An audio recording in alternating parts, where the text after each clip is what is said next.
તેજસ્વી જોશી, ધોરણ 1 થી 4 સુપરવાઇઝર, એલેમ્બિક વિદ્યાલય. આજ રોજ ધોરણ 1 ના અંગ્રેજી વર્કશોપમાં આપ સૌનું હાર્દિક સ્વાગત કરું છું. નમસ્તે, હું જયમિની ઉપાધ્યાય, સુપરવાઇઝર બાલવાડીથી ધોરણ 2 ઉત્કર્ષ વિદ્યાલય. આજનો વર્કશોપ શરૂ કરીએ.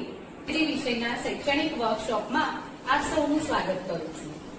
સૌપ્રથમ જોઈશું આજના કાર્યક્રમની રૂપરેખા, કાર્યક્રમનો મુખ્ય હેતુ, ત્યારબાદ અંગ્રેજી વિષયનો અભ્યાસક્રમ, કઈ રીતે અંગ્રેજી શીખવવામાં આવશે તેની પદ્ધતિ, બાળકો કેવી રીતે શીખશે અને તેનો સ્વીકાર કરશે.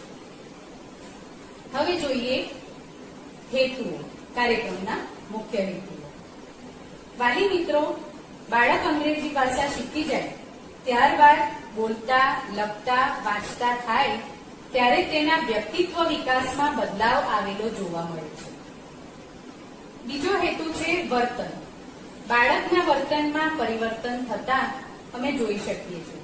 જ્યારે શાળામાં બાળકને વર્ગમાં ભણાવવા માટે જઈએ છીએ અને અંગ્રેજી બોલવાનું શરૂ કરીએ ત્યારે બાળકો તે સાંભળે છે અને એ પ્રમાણે બોલવાનો પ્રયત્ન કરે છે. અને જ્યારે પણ શિક્ષક સાથે વાત કરવા આવવાનું વિચારે ત્યારે તેઓ આગ્રહ રાખે કે મેડમ જે રીતે બોલે એ જ રીતે બોલીએ, અને આપોઆપ તે જ રીતે છઠ્ઠા દ્વારા તેઓ અંગ્રેજી શબ્દ ઉચ્ચારણ કરી અને વર્તનમાં પરિવર્તન લાવવાનો પ્રયત્ન કરે છે. ત્યારબાદ છે સારું અને યોગ્ય ઉચ્ચારણ, ગુડ પ્રોનાઉન્સિએશન. બાળક અંગ્રેજી સાંભળે અને બોલવાનો પ્રયત્ન કરે છે અને સારી રીતે ઉચ્ચારણ સાથે બોલતા શીખે છે. કોન્ક્રીટ વોકેબ્યુલરી એટલે કે શબ્દ ભંડોળ. અંગ્રેજી શબ્દ જેટલા વધુ બાળક સાંભળશે તેટલું તેનું શબ્દ ભંડોળ વધશે. વર્ગમાં તેઓને જો શિક્ષકને બોલાવવા હોય તો એમ જ કહે છે, મેડમ કમ હિયર. ઓર ક્લાસમાં જો એમને આવવું છે તો પૂછશે, madam May I come in. અંગ્રેજીના તાસમાં વધુમાં વધુ શબ્દો અંગ્રેજીમાં જ બોલે તો તેમના શબ્દ ભંડોળમાં વધારો થાય છે. અભ્યાસક્રમની નાવીન્યતાના કારણે બાળક ખૂબ જ સરળતાથી અંગ્રેજી બોલી શકે છે. કોન્ફિડન્સ લેવલ એટલે કે આત્મવિશ્વાસ. એક વખત બાળક અંગ્રેજી બોલતું થાય ત્યારે તેના આત્મવિશ્વાસમાં એકાએક વધારો થાય છે. Participation in inter school activity એટલે કે આંતર શાળાકીય હરીફાઈ. આત્મવિશ્વાસમાં વધારો થયા બાદ બાળકો આંતર શાળાકીય હરીફાઈમાં ભાગ લેતી વખતે જરાય ગભરાતા નથી અને આત્મવિશ્વાસ સાથે તેમાં ભાગ લઈ શકે છે. Target achievement. બાળક જે ગોલ અથવા ધ્યેય નક્કી કરીને આગળ વધે છે તેને ચોક્કસપણે મેળવીને જ રહે છે. નેક્સ્ટ, હવે આપણે જોઈશું અભ્યાસક્રમની સમજ.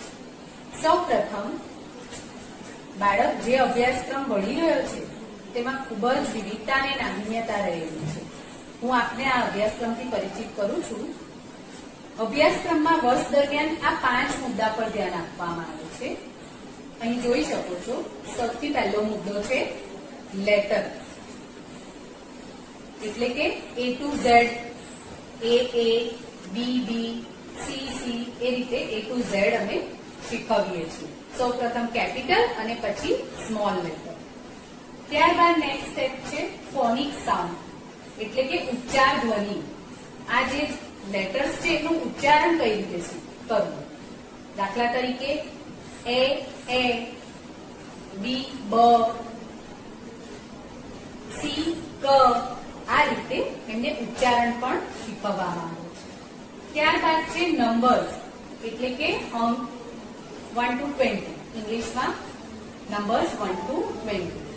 ત્યારબાદ 3 લેટર વર્ડ્સ એટલે કે 3 અક્ષરના શબ્દો. કોન્ક્રીટ વોકેબ્યુલરી, બાળકનું શબ્દ ભંડોળ વધારવું. તો હવે જોઈશું ટીચિંગ મેથડ્સ. સૌપ્રથમ આપણે બાળકોને કેપિટલ લેટર શીખવાડીશું, ત્યારબાદ small letter, phonic sound, worksheet અને વર્ગ કાર્ય અને ગૃહ કાર્યની સમજ. આ છે ફોનેટિક ચાર્ટ. એટલે તમે જોઈ શકો છો અહીંયા એ સેઝ. ગુજરાતીમાં એ નો આપણે કઈ રીતે ઉચ્ચારણ કરીશું. એ, અ, એ, B says B, C says K, S. અહીં એ વસ્તુનું ધ્યાન રાખીશું કે C નું ઉચ્ચારણ ક અને સ બંને થઈ શકે છે. એ જ રીતે આપ આખો A to Z નો ચાર્ટ જોઈ શકો છો અને સામે તેનું ગુજરાતીમાં ઉચ્ચારણ પણ બતાવવામાં આવેલું છે. બાળકને લેટર H શીખવવું છે તો સૌથી પહેલા હું એને H એટલે કે હ, H, horse, hat, hen, hammer, hand, house. આ રીતના ફ્લેશ કાર્ડ અથવા કોઈ પણ પ્રકારના ચિત્ર જે આપણી પાસે અવેલેબલ હોય એ બતાવી અને આ રીતે બાળકને શીખવાડીશું.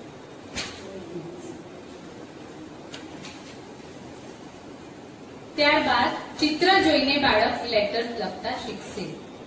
અહીંયા આપેલું છે ઓક્ટોપસનું ચિત્ર, તો ઓ ઓક્ટોપસ. પાલી મિત્રો, બાળક લેટર શીખ્યા પછી આ પ્રકારની વર્કશીટ દ્વારા તેનો વધુ મહાવરો કરશે. અહીંયા જોઈ શકો છો સૂચના ઇંગ્લિશમાં લખી છે, look at the pictures and write the correct letters. એટલે કે ચિત્ર જોશે બાળક, એની ઓળખ કરશે અને કયા લેટરથી આ ચિત્ર શરૂ થાય છે તે લખશે. દાખલા તરીકે પહેલું ચિત્ર છે ઓક્ટોપસ, તો બાળક ઓળખશે ઓ ઓક્ટોપસ અને લખશે ત્યાં જે આડી લીટી આપી છે ત્યાં લખશે કેપિટલ ઓ અને સ્મોલ ઓ. આ પ્રમાણે દરેક ચિત્રની ઓળખ કરશે અને કયા લેટરથી શરૂ થાય છે તે લેટર કેપિટલ અને સ્મોલ બંનેમાં લખશે. ત્યારબાદ બીજી વર્કશીટ છે match the pictures of given letters. એટલે કે જે ચિત્ર આપ્યું છે તે કયા લેટરથી શરૂ થાય છે તે બાળક વિચારશે અને તે મૂળાક્ષર સાથે તેને જોડશે. દાખલા તરીકે પહેલું ચિત્ર છે કાઇટ, તો કાઇટ શરૂ થાય કે થી, કાઇટ એટલે કે થી કાઇટના ચિત્રને કે સાથે જોડશે લીટી દ્વારા. ત્યાર પછી છે સ્ટોરી ઓફ એચ. સ્ટોરી હું વાંચીને સંભળાવીશ પહેલા. હવે છે સ્ટોરી ઓફ એચ. એટલે કે બાળક આ નાનકડી ટૂંકી વાર્તા છે, તેમાં હ ઉચ્ચારણ શબ્દ કેટલી વાર આવે છે તે સાંભળશે, સમજશે અને આ પ્રકારે બીજા ઘણા બધા લેટર્સ થી શરૂ થતી ટૂંકી આવી સ્ટોરી તમે બાળકને સમજાવી શકો છો. હવે છે લેટર રાઇટિંગ, એટલે કે લેટર કેવી રીતે લખવા તે આપણે અહીંયા બોર્ડ પર સમજીશું. બાળકોને લેટર રાઇટિંગ શીખવતા પહેલા આપણે 4 લાઈન વિશે સમજ આપીશું. જેમ કે અહીંયા આપ જોઈ શકો છો first red line, second blue line, third blue line, fourth red line. આ સાથે જ લેટર લખતા પહેલા બાળકોને લાઇન્સની સમજ આપીશું. જેમ કે સ્લેન્ટિંગ લાઈન, બંને તરફની સ્લેન્ટિંગ લાઈન, આ પ્રકારની lines, curves, dot, sleeping line, standing line, આ પ્રકારની સમજ આપીશું અને ત્યારબાદ આપણે એને લેટર તરફ લઈ જઈશું. There is a slanting line from first red line to second blue line. Another slanting line from first red line to second blue line. Both slanting line joins at first red line. Now slipping line.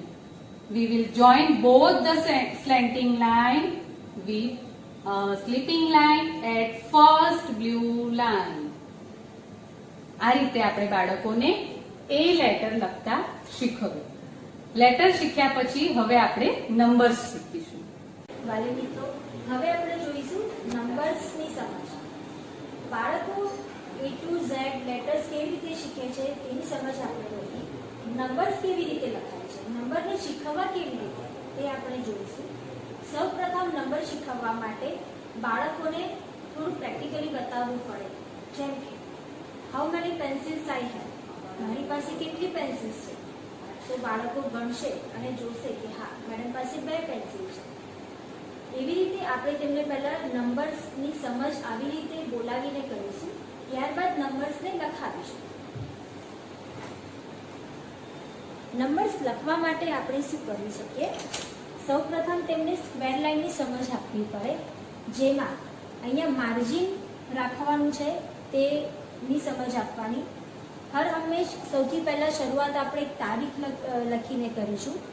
બાળકોને ખાસ કહેવું પડે કે અહીંયા તારીખ લખે અને પછી અહીંયા આપણે લખીશું નંબર.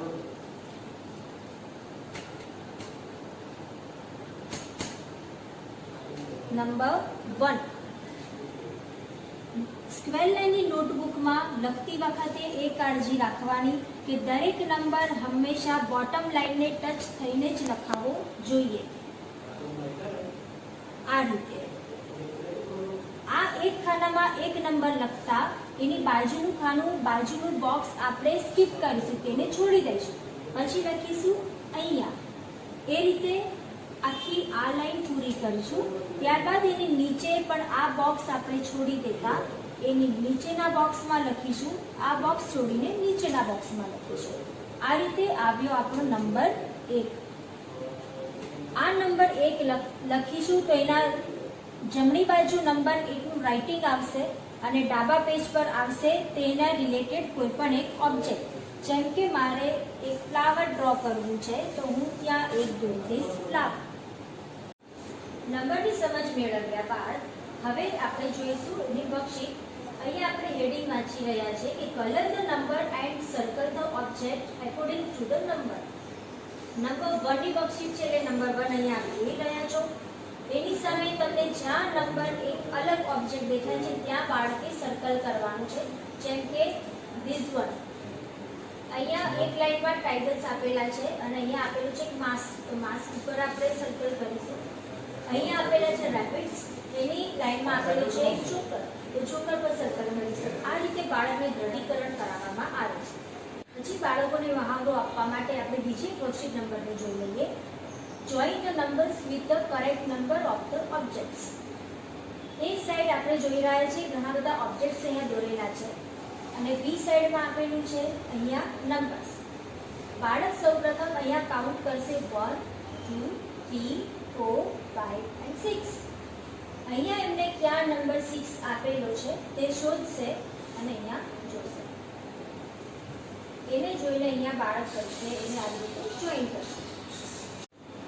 તો વાલી મિત્રો, આપણે જે રીતે અહીં 80 સિરીઝના વર્ડ્સ જોયા છે એ રીતે અહીંયા એ સિરીઝના ક એટ એક ઉદાહરણ આપેલું છે. તે રીતે vowel E, vowel I, O, you, આ રીતે આપણે બાળકોને બધા જ લેટર વર્ડ્સ શીખવવાના છે. વાલી મિત્રો, હવે આપણે જોઈશું કે 80 વર્ડ્સ કેવી રીતે શીખીશું, 3 લેટર વર્ડ્સ કેવી રીતે શીખીશું. સૌપ્રથમ 5 vowels A, E, I, O, you. સૌપ્રથમ આપણે એ વોવેલના 3 લેટર વર્ડ્સની વાત કરીશું. 80 વર્ડ્સ. ફોર એક્ઝામ્પલ, બ, એ, ટ, બેટ. બ, એ, ટ, બેટ. આ 3 લેટર વર્ડ્સમાં હંમેશા વચ્ચેનો લેટર જે હોય તે વોવેલ જ હોય. આ 5 વોવેલમાંથી જ કોઈ એક વોવેલ હશે. હમણાં આપણે એ સિરીઝ વર્ડ્સની વાત કરી રહ્યા છીએ, તેથી આપ જોઈ શકો છો કે આમાં એ વોવેલ આપેલું છે. 3 લેટર વર્ડ્સમાં જે સૌથી પહેલો લેટર હોય છે તેને આપણે કહીશું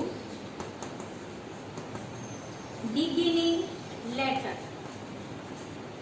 બિગિનિંગ લેટર કે જે વર્ડની શરૂઆતમાં આવેલું છે. જે વચ્ચે આવેલો છે તેને કહીશું મિડલ લેટર. Middle letter. અને જે લાસ્ટમાં આવેલો છે, વર્ડના સૌથી લાસ્ટમાં 3 લેટર વર્ડ્સમાં છેલ્લો લેટર, તેને આપણે કહીશું એન્ડિંગ લેટર. આવી રીતે આપણે બાળકોને સમજ આપીશું. Beginning letter, middle letter, ending letter. આવી રીતે 3 લેટર વર્ડ બને છે. 3 લેટર વર્ડ આપણે તેમને શીખવ્યા બાદ એનું ઉચ્ચારણ કેવી રીતે કરીશું? બ એ ટ બેટ. આપણે ત્યાં BAT બેટ નહીં બોલીએ, એમને આપણે ફોનિક સાઉન્ડથી લેટર શીખવ્યા છે, તે હેતુથી આપણે 3 લેટર વર્ડ્સ પણ ફોનિક સાઉન્ડ દ્વારા જ બોલીશું. બ એ ટ બેટ, મ એ ટ મેટ, હ એ ટ હેટ. તે રીતે હવે આ 3 લેટર વર્ડ્સ આપણે અહીં લખવાના કેવી રીતે તે જોઈ લઈએ. 4 લાઈનનો કન્સેપ્ટ ફરીથી આપણે બાળકોને આપીશું. First line is red line, second is blue, third is blue and fourth is red line. 3 letter words લખતી વખતે હંમેશા પહેલાં આપણે અહીંયા લખીશું જે તે દિવસ તારીખ, પછી લખીશું કયા વર્ડ્સ લખવાના છે, એટલે કે 80 વર્ડ્સ શીખી રહ્યા છે તો લખીશું અહીંયા 80 વર્ડ્સ. મારે લખવો છે બેટ વર્ડ, તો અહીંથી હું શરૂઆત કરીશ બી. તેમને લેટર્સની રાઇટિંગની પ્રેક્ટિસ છે જ, તેથી તેમને ખ્યાલ છે કે ટોપ રેડ લાઇનથી સેકન્ડ બ્લુ લાઇન સુધી આવી રીતે બી લખાય. ત્યારબાદ લખીશું small a, then write small t. b at bat. 3 letter words લખતી વખતે હંમેશા યાદ રાખવું કે આ વર્ડ્સ આપણે સ્મોલ લેટર્સમાં જ લખવાના છે, કેપિટલ લેટર્સમાં નહીં. અને જ્યારે પણ સ્મોલ લેટર્સ લખીએ ત્યારે તમારી પેન્સિલ એક સળંગ જવી જોઈએ, તે ઉઠે નહીં, એનું ખાસ કાળજી રાખવાની. આવી રીતે આપણે બીજા બધા વર્ડ્સ લખી દઈશું. બ એટ બેટ, મ એટ મેટ. હવે આ જે વર્ડ્સની સિરીઝ આપણે લખી છે તેની બાજુમાં માર્જિનમાં અહીંયા આપણે એક પિક્ચર ડ્રો કરાવવાનું છે કે અહીંયા બેટ છે,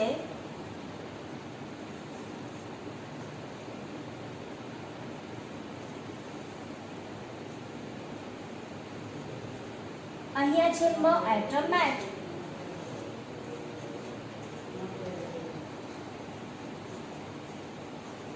આ રીતે એમની 4 લાઇન્સની અંદર નાના નાના પિક્ચર્સ તેમને ડ્રો કરવાના રહેશે. આ 3 લેટર વર્ડ શીખવવામાં આપણને સ્ટોરી પણ એટલો જ ખૂબ મહત્વનો ભાગ ભજવે છે. તમે આ રીતે બાળકોને સ્ટોરી સમજાવીને પણ બતાવી શકો કે વારાફરતી એક પછી એક લેટર આવે છે, તે બાજુમાં બેસે છે અને એવી રીતે આખો લેટર લખાય, એક વર્ડ લખાય છે. અહીંયા આપ જોઈ શકો છો કે જ્યારે બાળક 3 લેટર વર્ડ્સ લખે છે પછી એમને દ્રઢીકરણ માટે વર્કશીટ આપવામાં આવે છે.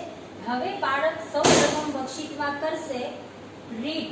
એક વર્કશીટ હશે કે જેમાં બાળક આ રીડ કરવાનો પ્રયત્ન કરે છે કે મ એટ મેટ રીડ કરે છે, એની સામે આપેલા પિક્ચરની સાથે બાળક એને જોઈન કરે છે. આ એક વર્કશીટ એને સૌપ્રથમ આપવામાં આવે છે. ત્યારબાદ આપણે જોઈએ છે બીજી વર્કશીટ છે look at the picture and circle the correct word. અહીંયા એક પિક્ચર આપેલું છે, એ પિક્ચરના નીચે તમને 3 ઓપ્શન્સ આપેલા છે.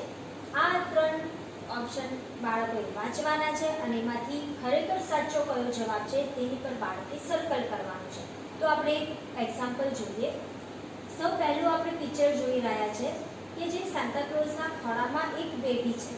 તો અહીંયા આ વર્ડ છે લેપ, લ એપલ લેપ. બાળકને અહીંયા 3 વર્ડ્સ વાંચવાના છે. લ એપલ લેપ, ગ એપલ કેપ, ક એપલ કેપ. એમાંથી સાચો જવાબ છે લેપ, તો અહીંયા બાળક સર્કલ કરશે. હવે આપણે જોઈએ છે કે ત્રીજું સ્ટેપ છે વર્કશીટનું રાઇટ. પહેલા આપણે જોયું રીડ, પછી છે રિકોલ અને હવે છે રાઇટ. તો બાળક અહીંયા રાઇટ ધ વર્ડ્સ આ વર્કશીટની અંદર એક પિક્ચર આપેલું જોશે, તેને અનુસરીને નીચે એ વર્ડ લખશે. જેમ કે અહીંયા પહેલું પિક્ચર છે કેટ, તો અહીંયા બાળક લખશે ટ એ પ કેટ. ફરીથી બોલું છું, અહીંયા સેકન્ડ પિક્ચર આપેલું છે કેપ, તો અહીંયા બાળક લખશે ક એ પ કેપ. આ રીતે બાળક આખી વર્કશીટ લખે છે. અહીંયા આપ જોઈ શકો છો બિંગો વર્કશીટ. હવે આપણે પહેલા જે તે સિરીઝના વર્કશીટ એકી સિંગલ વર્કશીટ જોઈ. અહીંયા બધા એ સિરીઝના વર્ડ્સ ભેગા દેખાઈ રહ્યા છે. જેમ કે ડ એન ટેન, ક એન કાર, ટ એન ટેન, પ એન પેન. આપણે બાળકોને એવું કહેવું પડે કે તમને જ્યાં જ્યાં એમ વર્ડ્સ દેખાય છે ત્યાં સર્કલ કરો, જ્યાં જ્યાં એપી વર્ડ્સ દેખાય છે ત્યાં ટ્રાયેંગલ કરો. તો બાળક આ વર્ડ્સ વાંચશે, તેમને રેકગ્નાઇઝ કરશે અને તેની પર સર્કલ અને અંડરલાઇન કરશે, જેથી તેમને આ બધા સિરીઝના આખા જે એ સિરીઝના બધા વર્ડ્સ છે એમનો તેમને પુનરાવર્તન મળી જાય. અહીં આપણે જોઈ રહ્યા છીએ કે match the word with the correct picture. હવે અહીંયા બાળક વાંચશે વર્ડ્સ અને એની સામે જે પિક્ચર્સ આપેલા છે તેને જોઈને તેને જોઈન કરશે. જેમ કે સ એડ સેડ. તો અહીંયા આપેલા પિક્ચર્સમાં સેડ ફેસ ક્યાં છે? તો બાળક તરત અહીંયા જોશે કે આ છે અને એની સાથે સેડને જોઈન કરશે. વાલી મિત્રો, અહીંયા 3 લેટર વર્ડ્સની સમજ પૂર્ણ થાય છે. હવે આ એક નવો ટોપિક છે કે કોન્ક્રીટ વોકેબ્યુલરી. કોન્ક્રીટ વોકેબ્યુલરી બાળકો અંગ્રેજી શીખવાનો પ્રયત્ન કરી રહ્યા છે. બાળકે આલ્ફાબેટ શીખ્યા, નંબર શીખ્યા, તેઓ 3 લેટર વર્ડ સુધી પહોંચ્યા છે. હવે એમના શબ્દ ભંડોળમાં વધારો થાય તે હેતુથી આપણે અહીંયા આ કોન્ક્રીટ વોકેબ્યુલરીનો કન્સેપ્ટ લેવામાં લીધેલો છે. તેમાં આપણે એક ટોપિક જોઈએ છે શોપિંગ. આપણે અહીં બાળકોને કહી શકીએ કે જ્યારે આપણે બાળકોને લઈને બહાર જઈએ છીએ ત્યારે શોપિંગ કરતી વખતે આપણી પાસે શું શું હોય અને જ્યાં જઈએ છીએ ત્યાં શું વ્યવસ્થા હોય. તો અહીંયા એવી રીતે બધા વર્ડ્સ બાળકો પાસેથી પૂછીને સાંભળીને એક લિસ્ટ બનાવવાનું અને બાળકોને તે વર્ડ્સ સમજાવવાના છે. જેમ કે શોપિંગ છે તો તેના માટે આપણી પાસે મની જોઈએ, કોઈ વસ્તુ લાવે તો તેની પર પ્રાઇસ ટેગ લખેલી હોય, ત્યાં જે તે સ્થાને જઈએ ત્યાં વેઇંગ મશીન હોય, સેલ્સમેન હોય જે આપણને વસ્તુ બતાવે છે, એને બરાબર પેક કરે છે, બિલ છે, પર્સ છે, એને આપણે ડિસ્કાઉન્ટ આપે છે, ક્રેડિટ કાર્ડ આપણે મે બી કેશ ના આપે તો ક્રેડિટ કાર્ડ દ્વારા પૈસા પે કરીએ છીએ, વસ્તુ પર એમઆરપી લખેલી હોય. આ રીતના આ બધા વર્ડ્સ જે શોપિંગને રિલેટેડ છે એ બધા વર્ડ્સથી આપણે બાળકોને માહિતગાર કરીએ છીએ, જેથી તેમના શબ્દ ભંડોળમાં વધારો થાય. બાળકોને રાઇમ્સ તથા સ્ટોરી સાંભળવી તથા સંભળાવવી. અહીંયા બાળકોને અંગ્રેજી ભાષામાં આવેલી નાની નાની કવિતાઓ, નાના નાના ગીત, નાની નાની વાર્તાઓ સંભળાવતા તેમના આત્મવિશ્વાસમાં વધારો થાય છે તથા ઉચ્ચાર ધ્વનિ કેવી રીતે ઉચ્ચારીને બોલવું તેવો તેમને ખ્યાલ આવે છે. English book. શાળા દ્વારા રચિત અંગ્રેજી બુક આપ જોઈ રહ્યા છો આપણી પાસે છે. એને જેને આપણે એક્ટિવિટી બુક કરી રહ્યા છે. તેમજ બાળકોએ લેખન કાર્ય કરવાનું છે અને એક્ટિવિટી બુકમાં વર્કશીટ્સ બધી આપેલી છે. તે ઉપરાંત જે લેખન કાર્ય છે તે આપણે વર્કબુકમાં કરાવવાનું છે.